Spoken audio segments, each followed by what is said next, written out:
अस्सलामु अलैकुम वरहमतुल्लाहि वबरकात। क्या हाल है नाजरीन, ठीक हैं, सब खैरियत से हैं। अच्छा, हम सूरह बकरा की आयत नंबर 41 की तिलावत करने वाले हैं। इसमें जो है वो किताब मोहम्मद सल्लल्लाहु अलैहि वसल्लम पर ईमान की दावत दी जा रही है।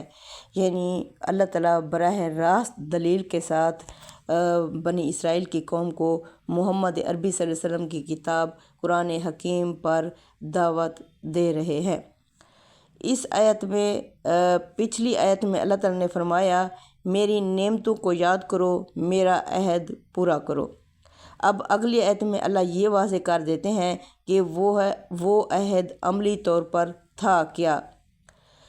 इस आयत में अल्लाह फरमाते हैं, व आमिनू बिमा अनज़लतु मुसद्दिक़न लिमा मअकुम वला तकुनु अव्वला काफ़िरिन बिह वला तश्तरू बिआयति समनन कलीला व इय्या फत्तकून।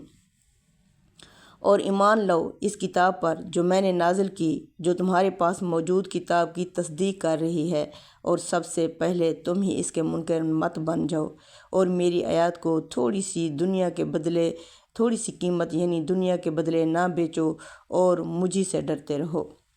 अब जो है आयत का मरकज़ी पैगाम क्या दिया गया है।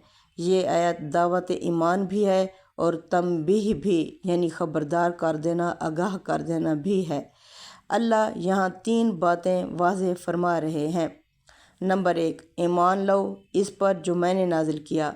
यहाँ अल्लाह ये नहीं फरमा रहे कि मोहम्मद सल्लल्लाहु अलैहि वसल्लम की बात मान लो, बल्कि अल्लाह फरमाते हैं इस पर ईमान लो जो मैंने नाजिल किया, यानी असल निस्बत अल्लाह की तरफ है, रसूल सिर्फ पहुँचाने वाले हैं।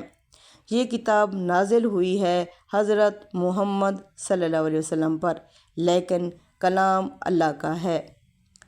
ये तुम्हारी किताब की तस्दीक कर रही है, यानी ये बहुत मज़बूत दलील अल्लाह ताला ने दी है। अल्लाह ये नहीं कह रहे कि तुम अपनी किताब छोड़ दो, बल्कि अल्लाह फरमाते हैं ये कुरान तुम्हारी किताब के ख़िलाफ़ नहीं, बल्कि उसी की तस्दीक में है।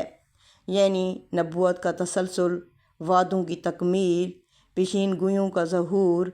बनी इसराइल इस नबी के मुंतज़िर थे। लोग इनसे पूछते थे और वो ख़ुद इसका ज़िक्र करते थे।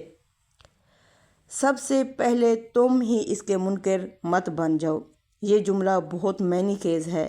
इसका मतलब ये नहीं बाकी लोग भी काफिर हो जाएंगे, बल्कि मतलब ये है जिन्होंने सबसे ज़्यादा पहचाना वही सबसे पहले इनकार ना करें। इल्म अगर ईमान में ना बदले तो वो हुज्जत बन जाता है।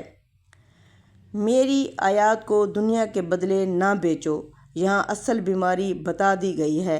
मनसब का खौफ, अवाम की नाराज़गी, दुनियावी फ़ायदा। अल्लाह फरमा रहे हैं अगर लोग तुमसे मोहम्मद सल्लल्लाहु अलैहि वसल्लम के बारे में पूछें तो सच छुपाओ नहीं, तहरीफ मत करो, मसलहत का शिकार ना बनो, और सिर्फ मुझी से डरो। यही आयत का इख्तिताम भी है और असल रूह भी, यानी सच का तकाजा कुर्बानी है। ईमान कीमत मांगता है और वो कीमत दुनिया नहीं, खौफ खुदा है।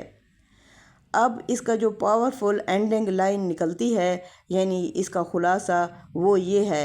इस आयत में अल्लाह बनी इसराइल से फरमा रहे हैं जिस नबी का तुम इंतज़ार करते रहे, अब जब वो आ गया है तो सबसे पहले तुम ही इसके मुनकर ना बन जाना, क्योंकि हक़ पहचान लेने के बाद इनकार सबसे बड़ा ख़सारा है। अस्सलामु अलैकुम वरहमतुल्लाहि वबरकात।